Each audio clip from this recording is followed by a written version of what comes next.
Are we really free to make our own choices? Welcome back to my YouTube channel and our hashtag Why I'm Not a Calvinist playlist. And we're going to talk about free will today. This is obviously a very big issue between Calvinists and Arminians and everything in between. So what is its free will? Do we have free will, and what is free will? Now, most people are going to agree, yes, we have free will. But when we get down to defining what we mean, we find out that there's a big difference. So let's start with this. What did you eat for lunch today? Or if this is morning, what did you have for breakfast this morning? Okay. I had a sandwich. I had spaghetti. I had whatever. Okay. Here's a question. Could you have chosen something different to eat for lunch today? Most of us would probably say, well, yeah, I could have chosen to have a burger rather than spaghetti or something. Yeah, I could have chosen that.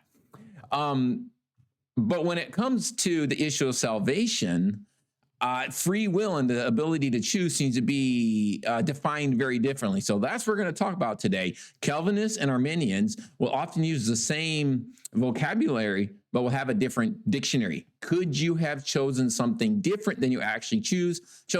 Or did you just feel like you were making that choice yourself, but in reality, you could not have chosen something else? So that is extremely important. We're going to talk about this today. The first thing we're going to do is we're going to define a term for you, and it's called libertarian freedom. This has nothing to do necessarily with the political party, the Libertarians, even though it probably comes from the same idea, because it's the idea that you can choose whatever you want. You could choose A, you could choose B. You could choose C, you could choose Z, you could choose whatever you want. There's nothing that forces you to make a decision. I assume that's where the Libertarian Party came from, because they're obviously more focused on freedom. Hey, we should be able to do whatever we want to do. But when it comes to the soteriological debate between Calvinists and Arminians, libertarian freedom is the idea that you can choose to put trust in Jesus, or you can choose not to put trust in Jesus. That's up to you. Obviously, understand you heard about him first. Libertarian freedom, in the example of your lunch, would be, maybe I chose to have a hamburger for lunch, but I could have chosen a hot dog. I could have chosen not to eat anything. I could have chosen to have breakfast for supper last night. You have the ability to be able to make those choices. That is libertarian freedom. That is why we deliberate over big decisions we have to make, because we know that there are several options. This is just the way that we live. I could choose this, or I could choose this. And obviously, along with this comes moral responsibility. I can make this choice, or I can make this choice. So I want to make sure that I'm actually making the right choice. And the way I observe it, even if you're a determinist, which basically would be the idea that you're determined to make every choice that you make, everybody lives like this, because even determinists or even hardcore Calvinists will punish their kids. Well, you shouldn't have done that. Well, if they are not libertarian free to choose something else, then why would you punish them for their actions? So we all live like this, except for when we take this idea and we put it in soteriological realms, in our theological world, suddenly everything we live with every day seem to mean something different. And I think we have to be really careful about that. We all live every day like we have libertarian free will. We tell people, don't do this, do this, don't drive over 70 on the highway, which automatically assumes that you could drive over 70 on the highway, but you can't do it. So libertarian freedom is the idea that it's also called freedom of indifference. It's the idea that you can choose this, or you can choose this. So when it comes to salvation, libertarian freedom, libertarian free will is the idea that when I hear the gospel, I can choose or I can reject it. Nothing is making me make the decision. That's libertarian free will. Well, there is another term, and this is a term that that Calvinists will use, and this term, compatibilism. Not cannibalism, that's an entirely different thing. Compatibilism. Compatibilism is the idea that freedom, our free will, and God's determinism are compatible. In other words, God has determined everything that will happen. God's determined the decisions that we will make as far as salvation and everything else goes. Depends on how far they go into this, but especially concerning salvation. God has determined the decisions we will make, but even though we could not make another decision, we are actually acting upon our free will. So we are freely choosing to make the decision that God predetermined and foreordained that we would make. You might say, well, that doesn't make any sense. I agree with you. It doesn't make any sense to me either, which is one of the reasons I don't subscribe to that thought, but that is how it is. Compatibilism. I'm freely choosing what I want to do, but I'm freely choosing based on the only thing that God has ordained me to be able to do. So Everything that has brought me to making this decision, say even to have a hamburger for lunch, to go very frivolous here. Everything in my life has worked up to this. I felt like I could have chosen hot dog, but I really couldn't have. The only thing I could have chosen was a hamburger. So that's compatibilist free will. It's not, you're not just making a decision based on your moods or what you feel like or whatever. It's a decision, a choice that has already been made that you will make. So I don't think most people live that way in real life. They feel like they're actually making a decision. They are making decisions. But when it comes to the theological realm, well, the decision's already been made. I'm freely acting on it, but it's the only decision I actually could have made. But when it comes outside of the theological realm, I don't think people really live like that. A case in point, maybe you remember hearing about a young man, a boy whose name was Ethan Anthony Couch. Okay, this was in 2013. When I tell you the story, maybe you remember about it. He was driving under the influence of alcohol and drugs, and he wrecked and killed 4 people.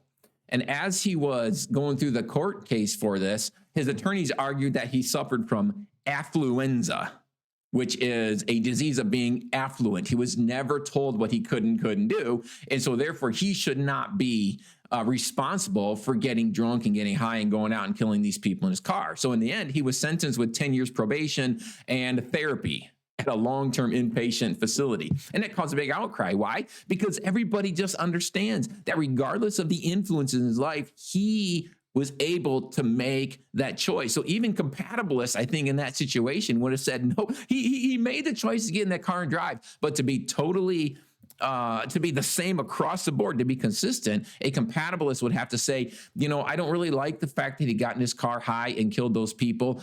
And it felt like he could have made another decision, but really from eternity past, that was the only decision that God ordained for him to make. That's compatibilism. It felt like he was making his decision, but it was the only thing that he could do based on all of his influence and all of his surroundings and all his upbringing. So most parents don't live that way. Even compatibilist parents will be like, no, kid, you can't do that, you know, knowing that we could have chosen something else, and they will punish their children for doing something that's wrong. But yet when it comes to theology, suddenly we're making choices, but we're making the only choice that we can make. So we have libertarian free will versus compatibilist free will. Libertarian free will is that you can make your decisions, and it's free will. You could choose one thing or another. Compatibilism is you can only choose a thing that you are determined to do. So the question is, can we really choose? Can we really choose? And I think that we actually can, especially when it comes to the issue of salvation. So I'll just give you a few points to share with you why I believe that we really can choose these things. First of all, number one, for those taking notes, right? Number one, freedom is assumed in the Bible. This is one of the primary reasons. Before I really even studied Calvinism, you know, I just look at the Bible and I see there's so much about free will in it. I don't think you really have to tell anybody until you start working from a Calvinist mindset and saying there's not free will, because the Bible is over and over, do this, don't do that, and I'll punish you if you do this, and I'll reward you if you do this. There's just so much free will in the Bible. I'm going to read to you this quote. This is from the book, Young, Restless, and No Longer Reformed by Austin Fisher. He says this, quote, "Looking for free will in the Bible is like looking for gravity. It's assumed everywhere and holds everything together, so you probably won't notice it's missing until you float away." End quote. It's like gravity. It's like, do I have to prove to you that gravity is there? No, it's everywhere. It's what holds it all together. And what holds all the Bible together in this sense is free will. Do this, don't do this. Adam and Eve, here's the fruit. Don't eat of it. Oh, you ate of it. Not like he didn't know they were going to do it, but he didn't make them do it.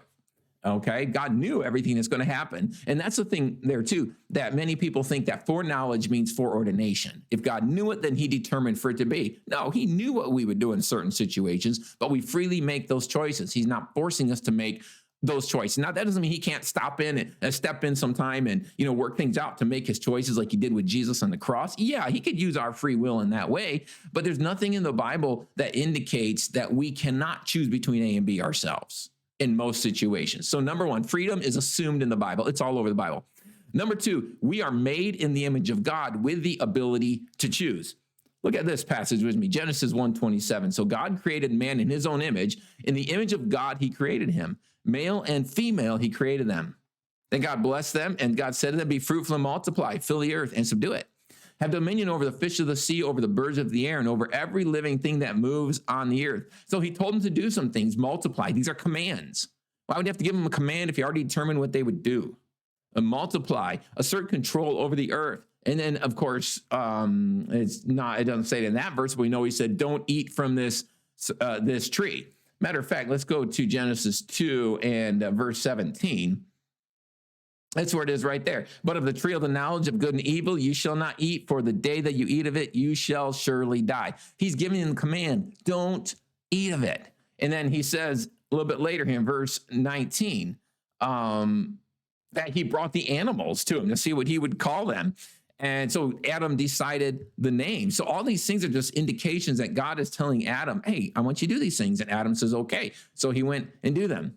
Norm Geisler put it this way. He said, the fact that they ought to obey these commands implied that they could obey them. When God says you should do something, that means that you can do it. He's not going to necessarily tell you something and you can make a decision. Free will is everywhere. It's all over the Bible. When Adam and Eve sinned, they did not lose the ability to choose.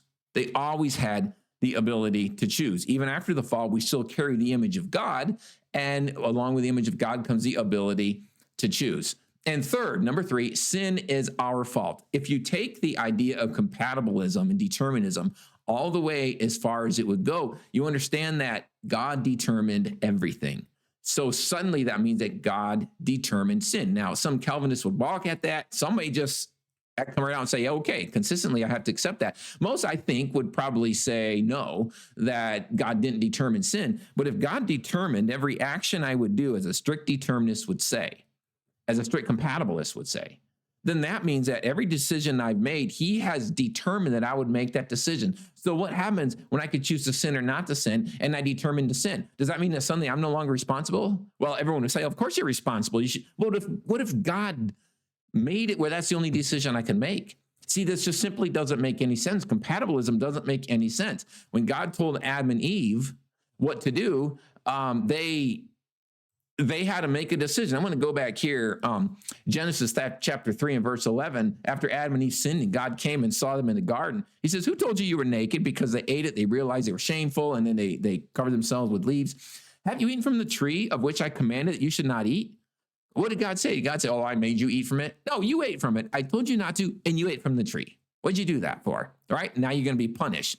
And then down in verse 22 and 23, the Lord God said, behold, the man has become like one of us to know good and evil. And now lest he put out his hand and take the tree of life and eat and live forever. Therefore, the Lord sent them out of the garden to till the ground from which he was taken. Why did God take them out of the Garden of Eden? Because they could freely decide to eat from the tree of life. Well, God could have just left them there in the garden and just determined that they weren't going to eat from the tree of life. But no, he kicked them out of the garden so they would not freely do something that he didn't want them to do. Okay? So because they had that choice. They had the ability to choose. And number four, God does not tempt us to sin. If we were to look at this and we say, okay, God is responsible really for all our decisions, then if we take it all the way out, it means that God is responsible for our sin. But yet we know this in James chapter 1, verse 13. Let no one say when he is tempted, I'm tempted by God. God's causing me to sin. For God cannot be tempted by evil, nor does he himself tempt everyone, but each one is tempted when he is drawn away of his own desires and enticed. So this is even just talking about temptation. God doesn't send us temptation. How much more do you think he doesn't actually force us to make those decisions to sin? So I think compatibilism ultimately brings us out to the conclusion that God is responsible for sin. And I think that's very clear in the Bible that he is not responsible for our sin. So when we talk about free will, do we have free will? I believe that we do. I believe that we have libertarian free will. We can choose to do this or we can choose to do that, at least in most circumstances, especially regarding salvation. You can choose to accept it. You can choose to reject it. That's completely up to you. I do not believe compatibilism is okay because ultimately it leads us to the idea that God is responsible for sin. So there you go. That is free will. Yes, I do believe that we have free will. That's why we need to freely choose Jesus Christ. All right, I'll see you in the next one. God bless.